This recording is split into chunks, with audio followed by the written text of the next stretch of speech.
a huge fortune on endorsements. So his baseball salary on a year basis right now is actually pretty low because it's all deferred money.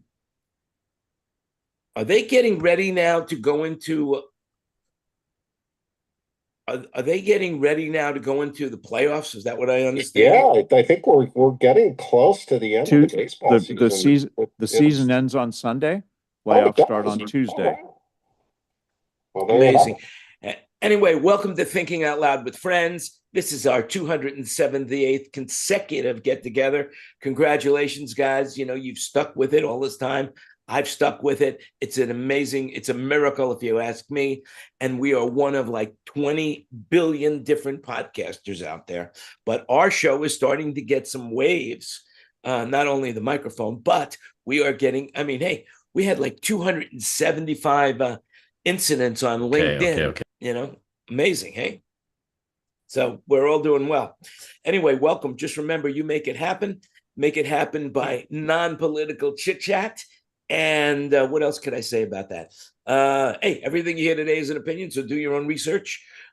Anyway, before we also go live on 5:05 every Wednesday, Pacific Coast time, but we open the room at 4:45. So if you want to come and join us and be part of the discussion before and after, hey, please DM anyone in the room and they will send you the link, or they'll refer you to me, or put it on our Facebook. You're watching it everywhere. So thanks for coming. Thanks for watching it. And now back to the conversation in progress. So here we go. Wayne, take it away. Well, I want to say that Christopher's audio sounds a little off today. Are you doing something with two microphones or something? I've got my phones. There you go. Yeah, I left my iPad down, and I've got a rental for fire. And right. So what are we hearing? What are we hearing? What's your microphone? Oh, just this is an iPhone. What is this? I think it's an iPhone. And it's on the table, sort of. So yeah, that's probably exactly what I was hearing was the reflection off the table, in addition to the direct from your voice. Is that better? That's way better. Yeah. It's the disturbance in the air from the propeller head that he wears. Yes. Yeah, that's for sure. Yeah, I paid extra for the rotating beanie, my friend. This thing cost a lot of money. I'm not doubting it. Oh, that's funny. There we go. We'll reorient the beanie a little bit. There we are. I mean, that's cheaper than an MXR phaser, maybe, or is it about the same cost? I can't comment on that. It's top secret.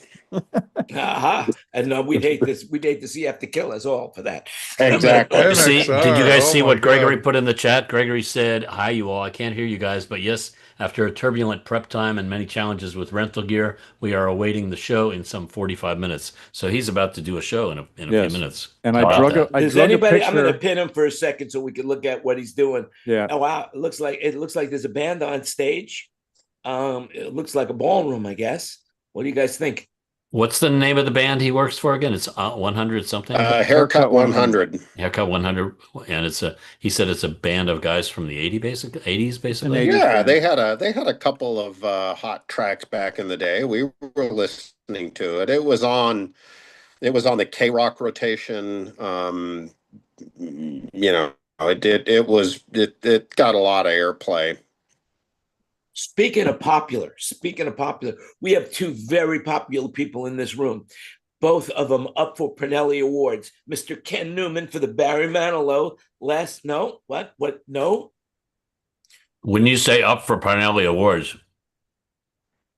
that means you'd have to be nominated. To vote for you. I know I voted for you. Well, you didn't vote for me. You nominated me, but not just because you nominated. No, because just because you nominated doesn't mean anything's going to happen. I'll probably not be a nominee. So you're up for let's not talk to you particularly if Jan you're up for the voted for you. Pirelli Awards about tires. Is that what? That's it. Yeah, Pernelli Jones. Yep. And then we've got Mr. Kurt Hare in the room. Oh, Kurt's definitely going to get an award because he's got the most happening company in the Northwest. Yeah, he's like the hometown hero. For sure. Where is he? What is he out cooking up a storm? What the hell's going on? He's in his warehouse. Oh, I'm loading a truck for a friend of mine mixes the band that's opening for the Who tomorrow at Climate Pledge.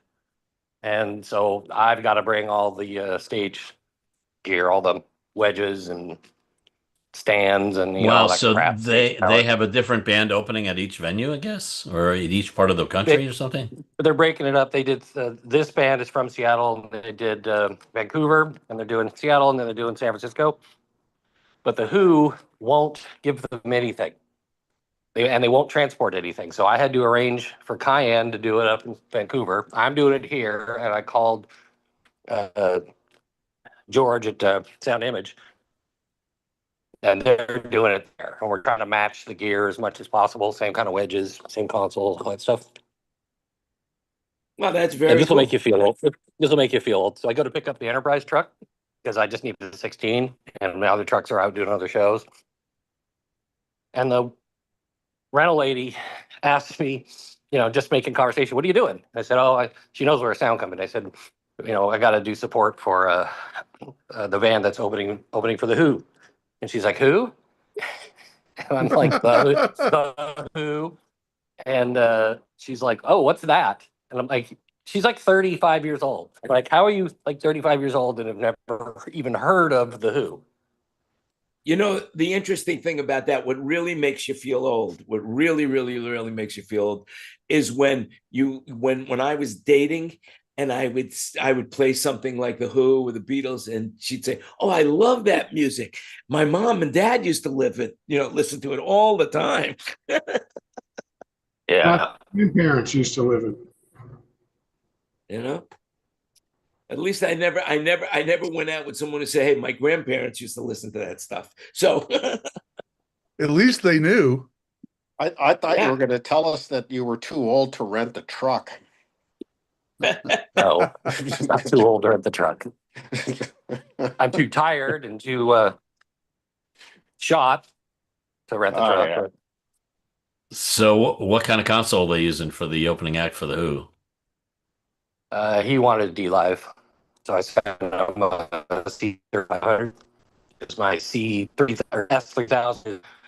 Busy doing a week-long corporate.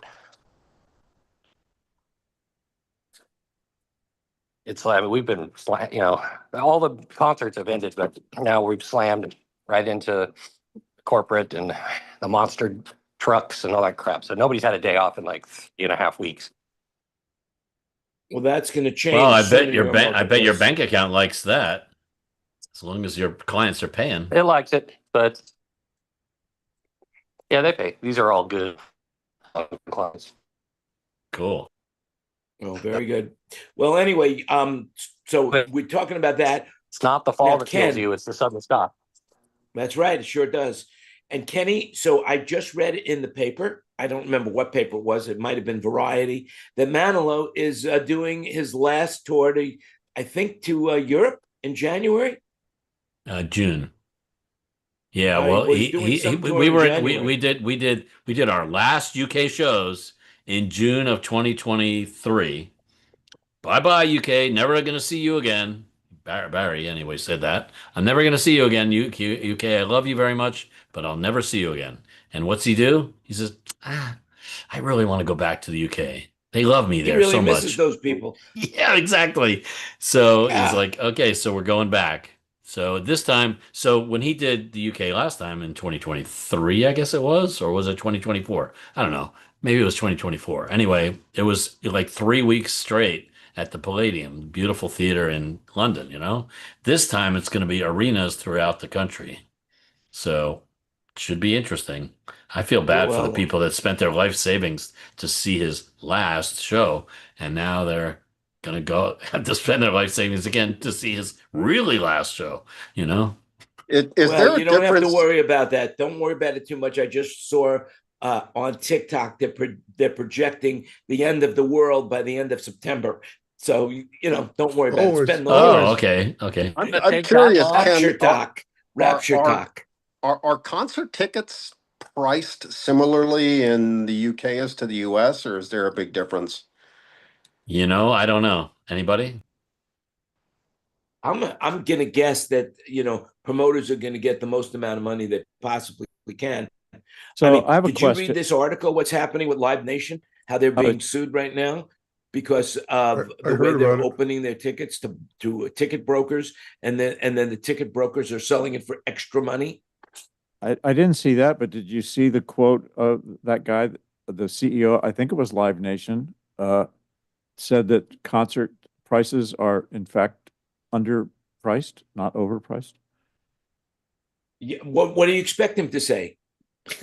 Well, Well, was a promoter, an independent promoter, or a no, this is like the CEO of either Live Nation or Ticketmaster Oh. or something like and that. he thinks our ticket prices should be higher Yeah, because of and the his costs. comparison was if you pay $2,000 to go to the Super Bowl, why should you be paying $800 to see Beyonce, who's traveling with a Super Bowl sized production every day?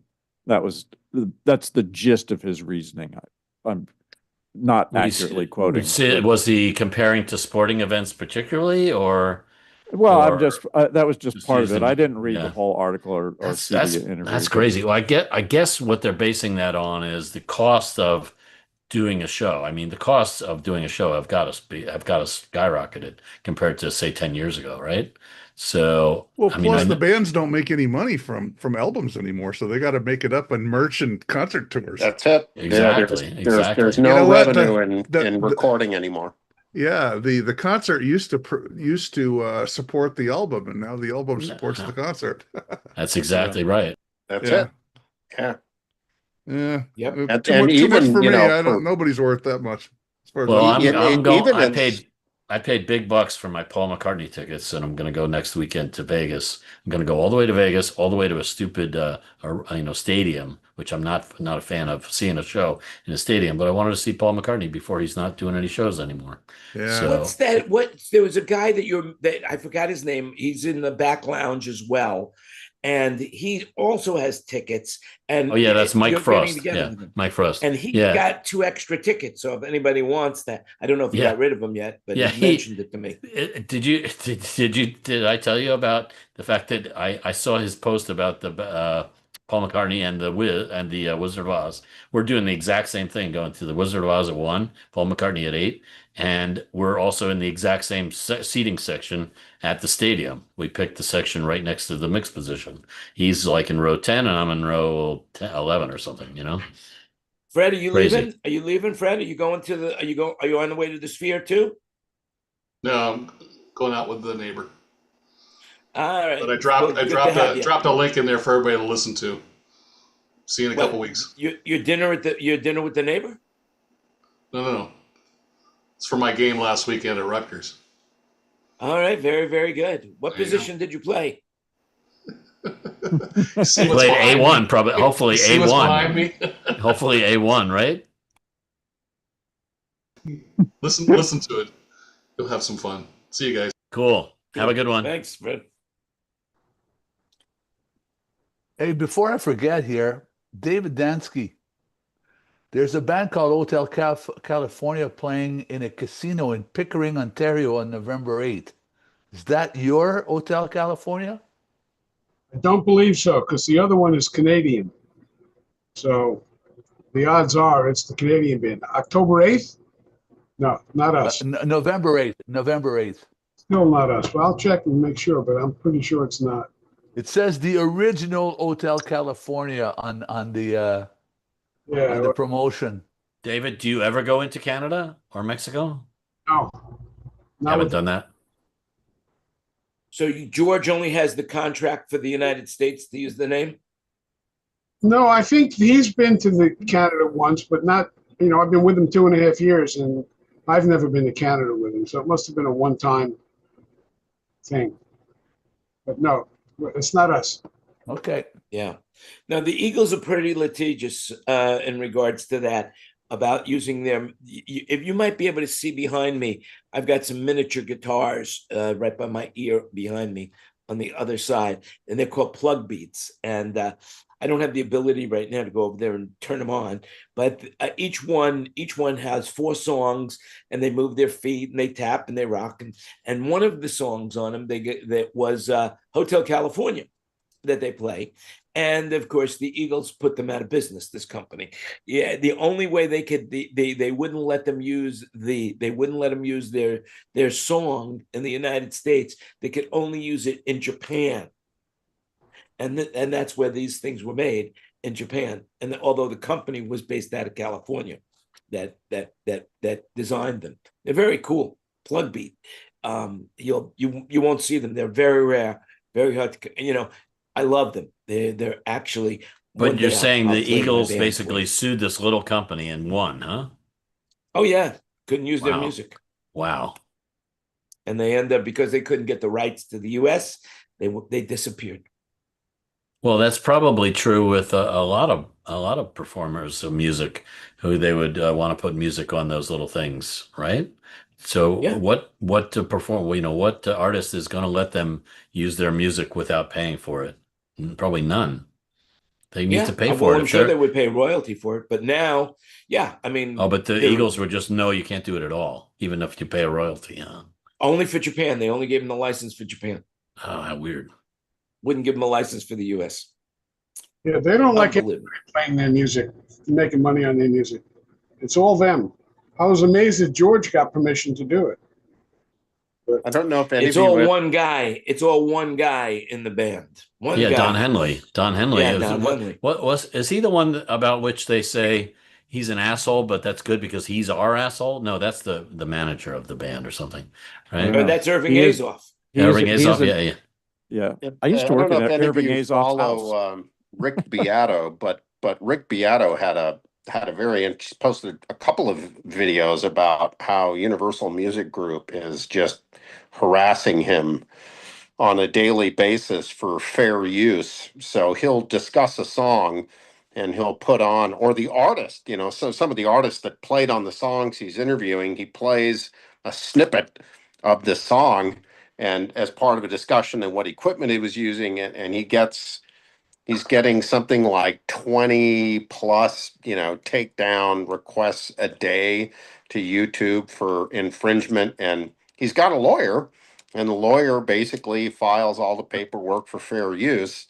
And he wins every time, but they still come after him on an absolutely insane basis.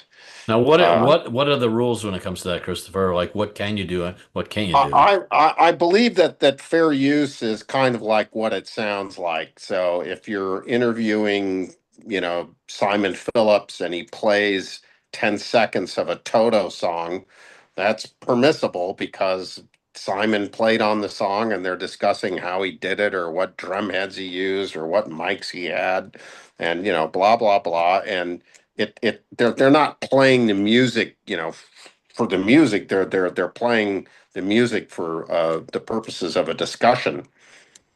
And I don't know what the bar is for fair use. Maybe somebody else does, but I seem to remember hearing something about a length of time that you could use a piece of music, say, on the news before they started. There's something having a like problem. Like 8 5 or seconds. 7, 5 or 7 seconds. I think. Yeah, I think 7 it's- seconds sounds familiar to me. 7 or 8 seconds. Like if you fade out, like Fox News and ABC News, and sometimes the sports events, they'll go out with just a snippet of the best part of the song, and apparently they cannot be.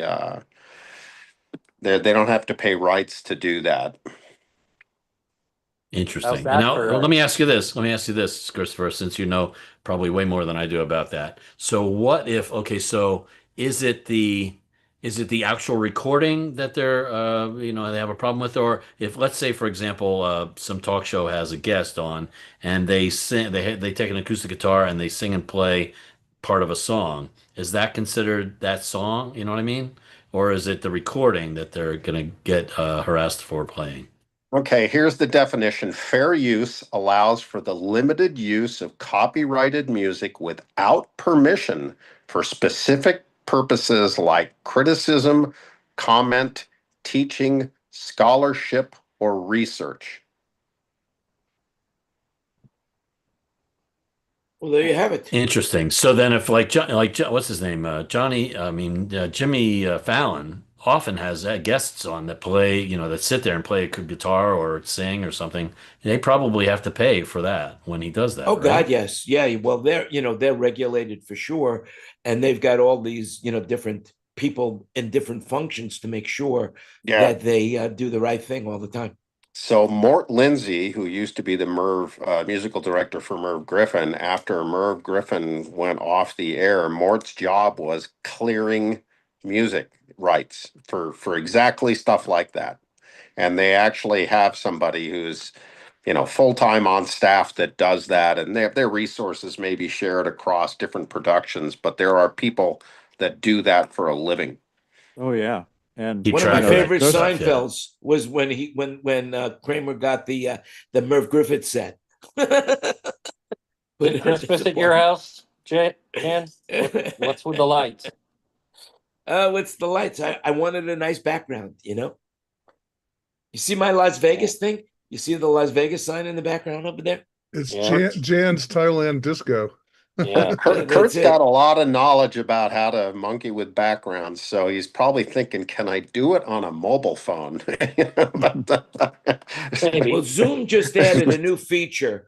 If you look in if you've upgraded to the latest version of Zoom, you will see that in the video section, if you click the caret, it has adjust auto frame. So auto frame my video, so it'll keep you in the middle of the video. But the thing that I don't like about auto frame, and I'll turn mine on for a second, if I move, it'll move with me. If I move, let's see if it does it. Well, not doing it. Yep. But it was doing it earlier. Maybe it takes a second to kick in. Sure, Let me it was. see. Did I turn it on? How's that for Tetris? Wow, look at that, Wow, man. nice truck pack. Yeah, that's good pack, and whoever your load master is knows what he's doing. Hold on. Let me see that again. Let me see that again. I'm gonna Compliment the pin shop this. All right. Again, let me see that again. Show it again. Oh, that's excellent. That's great loading. There you go, ladies and gentlemen, children of all ages. That's what it's supposed to look like. All right, You bet. there you have it. It's nice when you don't have too much stuff and you have a big enough truck. So if you had to put all that stuff in a 12-foot truck, it might be a little different. Well, that's only a 16.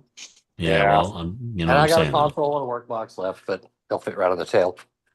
Hey, Chris, I got a question for you. Yes, sir. So for some reason, I think you probably know about digital whiteboards. Go ahead a little bit. Probably not more than. I'm tired of the ones I've got the dry ones in the shop, and I'm sick of it. I'm tired of having to rewrite it all the time and all that stuff. I'm trying to find a digital whiteboard that will function that way. Use a stylus. It can, sync with inventory control software and scheduling software, and be updatable, over the internet. And you can pay anything from $1,200 to $12,000 for a digital whiteboard. And I'm trying to find somebody who might have installed them or have some kind of experience with what. I do not know the answer to that question, but I have a good friend that will. So I'll check on that and get back to you. Yeah, Perplexity or ChatGPT will give you the right answer. There's so many different ones, and so many of them have all of these cameras and conferencing microphones and all this crap that I don't need. It's very hard to find one that doesn't have all that. So what's the purpose of it? What would be your application?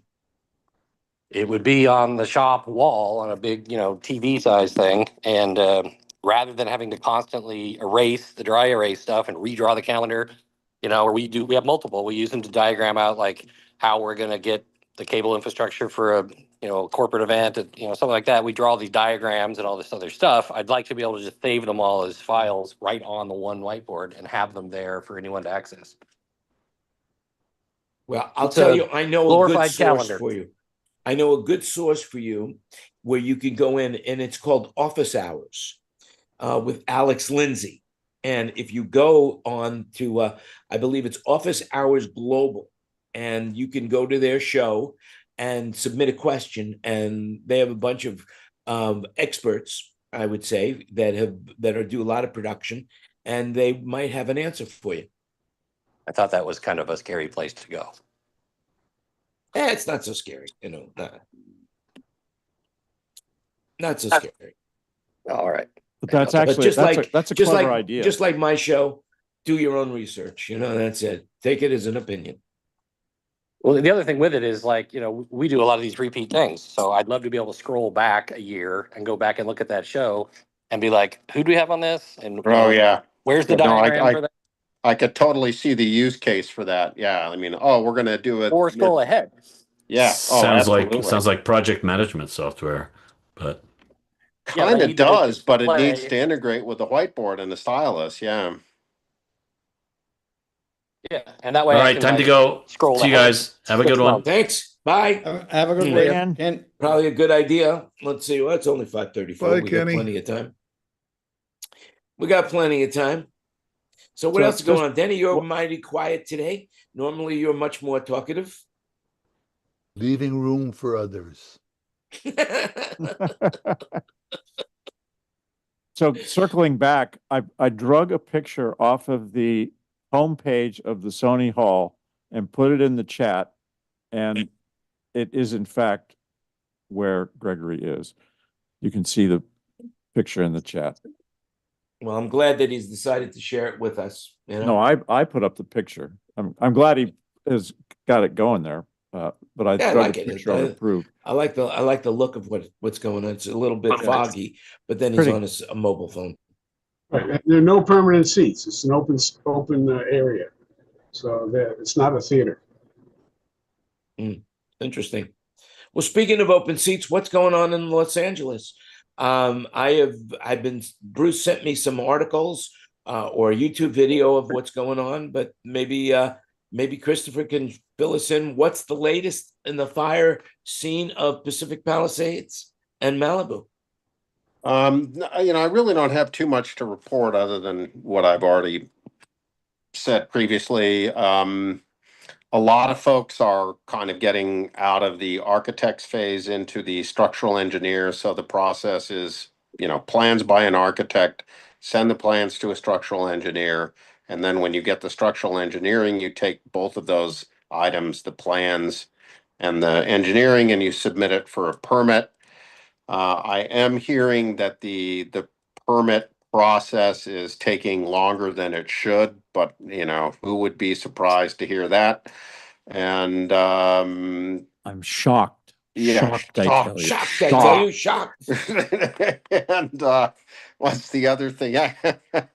And that MIT professor that used to do stuff with his hair. I don't know if you're familiar with that guy. They had a really fantastic physics professor who did the 101 physics course at MIT. But at any rate, and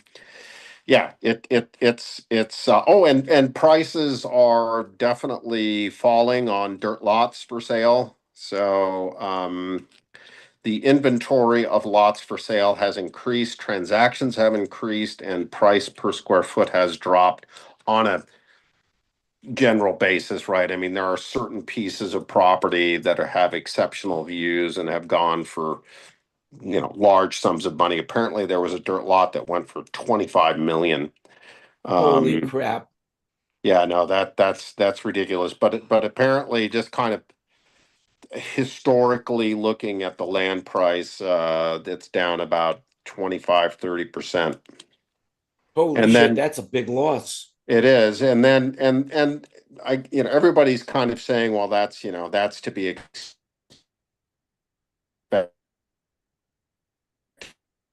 Yeah. I think we're losing his sound. Or am I the only one that's not hearing him? I think he froze up. Maybe Yeah, the he propeller hit froze. him in the head. Yep. What was that? What was that character that turned to stone? It's there it is. Anyway, he'll be back. When he does, we'll know it. I have a question for Wayne Pierce. Yes, sir. Wayne, your cedar unit that you were talking to us about, that you said that helps you with your corporate gigs and stuff like that. Does that function in any way close to like those Rupert Neve 5045s? The WNS, which is the Waves plug-in emulation of what a Cedar is, Okay. works I think it works a bit differently, but it accomplishes the same basic thing in that it reduces the background ambient noise. The thing that I love about WNS and the actual cedar, which tell you the truth, I'm not sure if I've ever used an actual cedar more than once or twice, but is well, hang on a second. Maybe I can do this. When you said Just cedar, for your I thought, information, I for thought you were talking about information, his Wayne, closet to keep the moths out. they actually came out with a 8-unit, 8 channels of cedar. I believe doing that exact same job, and I'm thinking, like, Yeah, but they're very expensive. yeah, actually, you Cedars know come what? in 4 and 8 channel. Here, I'm going to hold up my computer, Okay. and I'm going to see if we can. I don't know if you can pin me up. I will pin you. Zoom, I'm going to pin you. That's what I will do. Yeah, it's Okay, right here there. we go. And you are now pinned. Okay. And the thing about it is it has 6 bands. And so what you can do is you can set either the lowest frequency or the highest frequency, and then all the other ones are picked via the algorithm within the unit. Okay. So therefore, I can do a little bit more gain reduction or ambient noise reduction within tighter frequency ranges. So if it's air conditioning noise and it's lower, low mids, then I could go over here. If it's hissing in high frequencies, I can do there. So it's a little bit higher tailoring than what a 5045 or the PSE, right, which is the other waves plugin, which is why I like it. And the other company that makes those is Isotope. Makes a really good one. The thing is, you just said that you thought they were expensive, but I just saw the price on an 8 channel. Was it actually a cedar? It was a cedar. It's a cedar. Because that's their name. You can't use that, and they're very expensive. Yeah, no. But when I compared the price of that compared to the 5045, like the 5045 is a 2-channel unit. They come in 500 series, but they're not as good. So anyway, 2-channel of that is like $2,500, somewhere around there. So I'm thinking, like, when you add that per channel, I mean, to me, the cedar, if it works just as well, might actually make sense in certain circumstances, That's true. Although I can tell you, I'm going to look it up here real quick. A handful of years ago, I went to AES and went to the Cedar booth, because I always do, because those things are amazing. And they had just brought out their portable one, and you could hold it in your hand. It was the size of an old Sony Pro Walkman, kind of that size. And it was 2 channels, and it retailed for almost $4,000. And that was a handful of years ago. So, I haven't looked since then, because I was using the Waves WNS for a long time with Wayne. We sort of did that together when we did it, and he still uses his, and I don't use mine quite so much anymore. And I use a 5045 in the Yamaha consoles all the time now, which I love. It's great. Yeah. But well, for instance, today, right now, the WNS noise suppressor is $35 on Waves. Does it work as good as a real cedar? No. But when I have one on each group of microphones, so that's usually 4 or 5, and when I have one on every single record output, even for the crappiest little corporate I generally have 6, 7, 8 instances of it running. To do that in hardware would cost me, $10,000. Yeah. That's true. Yeah, that's AI for you. How much is a 5045 now, Dennis? Have you priced one? Actually, I bought one. I never knew. Years ago. I bought one like the first year it came out. So hang on, let me go see. I'll go see a Canadian price, and I'll adjust. Give me a second. It's funny because I use the one in the Yamahas all the time, and I never knew. I knew it came from an Eve piece, the 5045. Sweetwater, $2,000. $2,000 for an actual 5045. That's for 2 channels. Yeah, right. That's the hardware. That's the Yes. hardware. Yes, and the 500 series, $800. This is Yeah. Sweetwater, so. Yeah. The problem with the 500 series is it does not have as good on the regular 2-channel unit. You have I think A, B, C, D, E, I think maybe even F. So you got like 5 or 6 time, like attack release variables. Whereas I think on the 500 series, I think you only have 2. So it's much more restrictive. So Scoville, for example, Scoville uses the regular on his lead vocal and his spare, and he uses the 500 on his background singers. So Yeah. Wayne, if you have Sweetwater up on there, see if they carry a cedar, because I'd be curious as to what they are now too. Yeah, I don't see any, I only see threshold and depth on the 500 series, so I'm not even sure you get. There you go. If you buy a cedar from Sweetwater, do you get maple candy? You get candy. You That's get for candy. sure. You also get the ability to ride their slide in the store. That's it. Yeah. I have a lodge that I take care of, and they had a microphone go bad, so we replaced it with a Shure, like the other ones that I put in a couple of years ago. And I went over there to put it in a couple of days ago and opened the box, and there's 2 bags of candy in the box. So, what were you asking about? Cedar? Yeah, if they have a price on a cedar. Oh, yeah, I'm not sure if they'll be on that high end. Let me look.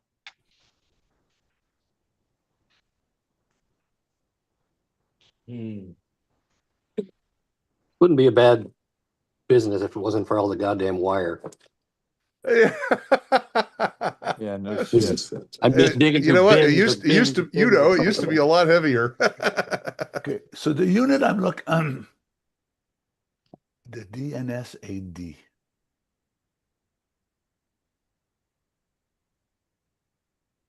There's gotta be another power.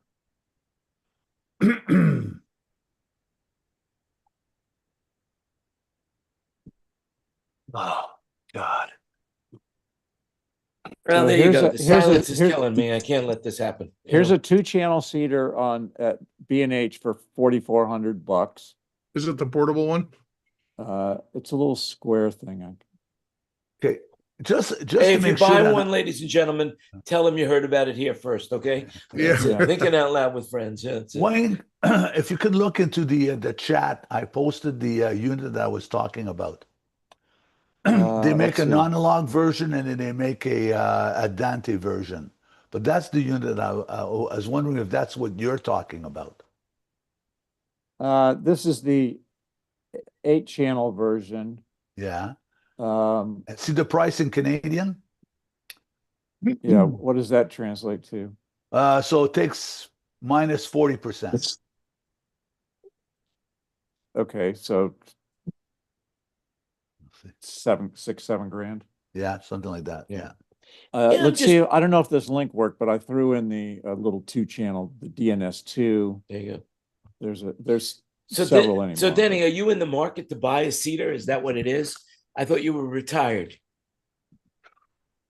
I just sat with a band all day to discuss me taking back on production managing and sound. Really? That's exciting. Is that what you want to do? Well, I mean, once you've mixed live sound, can you actually really, I mean, it's an addictive thing. You miss it, don't you? Oh man, oh man, oh It man. gets I under don't know, your let's skin. ask David Dansky. Let's ask Oh my David Dansky God, it because gets under your skin. because David Dansky, I think, is still working on a regular basis with a band called Hotel California. And Yeah, most and he- people of his age are, sitting up, pushing up daisies, but I'm they're not much David. younger than David. I'm much younger than David. Yes, everybody is much younger than David.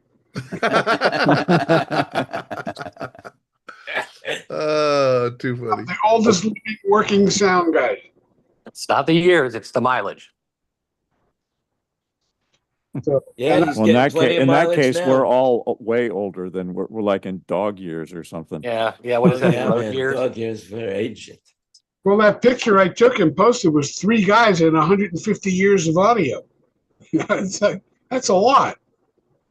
Well, basically in this room, we've got thousands of years of experience. Seems thousands, that way. Yeah. Yeah. You know, which is pretty impressive. You know, Hundreds if of only I thousands. wanted to do a course on audio engineering or stage production work or concert production, we might have something.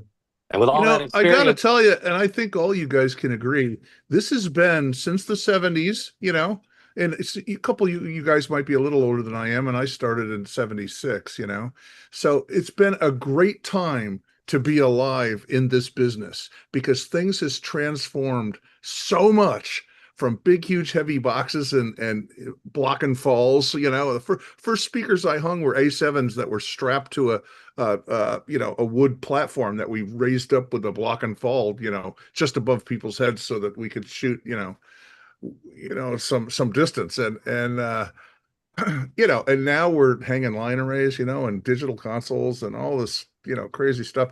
It's been really fun to live through all of these changes. It's a little hard once in a while getting your head around some of this stuff, but boy, I'll tell you what a life we've had to watch this evolve. One magic word, digital. Yeah. Digital was so hard for me, and I really thank Mark Williams. How many of you guys know Mark Williams? Never Not heard many. of him. I know Wayne does. But Mark had West Coast Sound out here, and the 5D, he and I took the PM1D class, and then I did a couple shows at the Westgate where they had a 1D. In fact, for years I was doing a CES thing there and on their 1D. Kind of grew to like it a lot. But the 5D came out, and I was still using a 3500 and a 4K and a 3K and whatever. And Mark took me on a show with him where we had two stages, and the stages were like the consoles were right next to each other, but we faced two opposite directions. So we took turns. Our stages took turns. So when I was mixing for whatever band we had, he was standing next to me, hopefully not throwing things at me. And then when he was mixing, I was standing next to him. So I had him as an insurance policy for 3 days, and he got me through my first gig on a 5D. And after that, I loved the damn thing. It was almost I'll like tell you, that pianos, was right? That Like was a battling hard pianos. thing for There me you to go. wrap my head around digital consoles. I hated the fact that stuff moved without me touching it. Yeah. And not seeing the console laid out in front of me, and even still with corporate shows, I'm a firm believer that, more faders are good because in a corporate show, you can group band stuff and mix on 8 faders on VCAs, but on a corporate show, kinda, but you have to be able to crossfade from anything to anything on a moment's notice when some guy in a lav decides to ask a question to the guy at the lectern and they decide to play a video and then bring up graphics audio right after that. And if your console if you got 52 or 50 channels of shit and you only got 24 faders or 12 faders, you are just going nuts. And you cannot crossfade between layers, and you really got to set yourself up well. And sometimes it's pretty damn close to impossible. So, Sounds like the old days, but I can see how AI can handle that real easily. Yeah, I still get depressed when I look into my work box. Yeah, and the there's snake. there's a bunch of these now. This is not XLR cable. This is very disturbing to me still. It was disturbing to me to plug in a 60 pair snake and then plug in an Ethernet cable. It's like that connector is like $2 and you have all this stuff going down a couple of $2 connectors and some cable that, I wouldn't do anything with on a normal basis. But, a 60 pair snake that weighs like, 300 pounds, 300 feet of it or 400 feet of it, that's a pretty beefy, you could tow your car with that, The connectors alone were a fortune, if you're just terminating. And now we're running everything on Ethernet cable and Ethernet connectors. It's like, I don't think so, Not all but of it is, and it is working well. It seems to be, yeah. We have EtherCon now at Hotel California. That's great. Hard shells. Nobody's stepping on our plastic connector. But you know what? Most AV companies don't have EtherCon. You're patching shit together and, huh? That's their limitation. It is, but when something goes wrong, you and I are the ones that have to deal with it. So, well, I'm gonna let's see. And primary and secondary. That's yeah. before Wayne, before you leave, if you're about to leave, that particular unit that you put up there on from Sonic Circus, will that do what you're talking about? What you're using It your would. units It for? would. It's the same one that you put up. Okay, but what I'm saying though is, since I don't know the cedar units, will this unit do what you were doing with your cedar units? Yes, probably better, but at $8,000 for 8 channels versus that was the cedar unit, right? 35 bucks for it, and then you can use it as many. Like I only had to buy the license Yeah. for WNS once, and then I can use it as many times as my processing horsepower will allow me. Yeah. And I don't have to carry a piece of hardware with me that I don't And have patch room and wait for. And have to patch it. Yeah. No, Yeah. I get it. I'm just comparing apples, orange and apples about this particular unit versus the 5045. That's Yeah. You know what? No matter what you decide to get, at some point you need to listen to the cedar, because you will be blown away at how unbelievably perfect it is. And you can't fool it. It's just absolutely astounding. And I don't know that anything works as good as a cedar. The problem is it's a Isotope black used to have box a and it's unit that did expensive. it. As good as a cedar? Isotope had a unit that was just as good as a cedar. Oh, I never even Not heard of better. them. Wow. Yeah, I Well, know. there's always they're technology studio- that will replace other technology. That's a fact. Well, these were at the same time. It's been when I was, I did put in the chat the link to a really good Ethercon barrel that is directly wired from one side to the other. And I always have a couple of those so that when I run into an Ethercon situation and I need to jump out of it, I can to a regular Cat 5, because that's always the big divide, depending on the level of company, is whether they have Ethercon on a backplane or whether they just have Cat 5 inputs or whatever. And this is a good barrel to get out of some of that stuff. Can't you just plug a regular Cat 5 cable into an Ethercon connector? Sometimes.